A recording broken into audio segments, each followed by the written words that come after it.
यह है आरजे कार्तिक की 1 मिनट स्टोरी। ये कहानी एक पंडित जी की जो राजा के दरबार में पहुंचे। राजा ने उनसे 3 प्रश्न किए कि ईश्वर जो है कैसे दिखता है, कहां तक देखता है और करता क्या है। पंडित जी ने कहा आपने मुझे बुलाया लेकिन आदर सत्कार नहीं किया। तो दूध का ग्लास मंगवाया गया।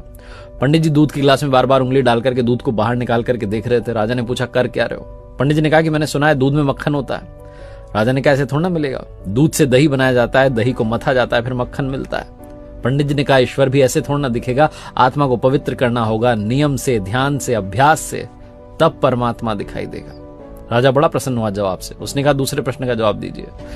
पंडित जी ने कहा कि मोमबत्ती मंगाइए। एक मोमबत्ती मंगाई गई, उसको जलाया गया। पंडित जी ने पूछा बताइए कहां तक रोशनी जा रही है। राजा ने कहा कि हर तरफ जा रही है, चारों तरफ। पंडित जी ने कहा बस यही, परमात्मा भी चारों तरफ देखता है, हमारे हर कर्म का हिसाब उसके पास है। फिर राजा ने कहा कि तीसरे प्रश्न का जवाब दीजिए, ईश्वर करता क्या है। पंडित जी ने कहा आप गुरु बनकर के पूछ रहे हैं कि शिष्य बनकर के। राजा ने कहा शिष्य बनकर के।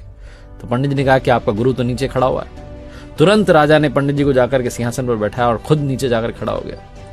पंडित जी ने कहा आप बतलाने के लिए रह क्या गया है, बस यही तो ईश्वर करता है, पल में राजा को रंक और रंक को राजा बना देता है।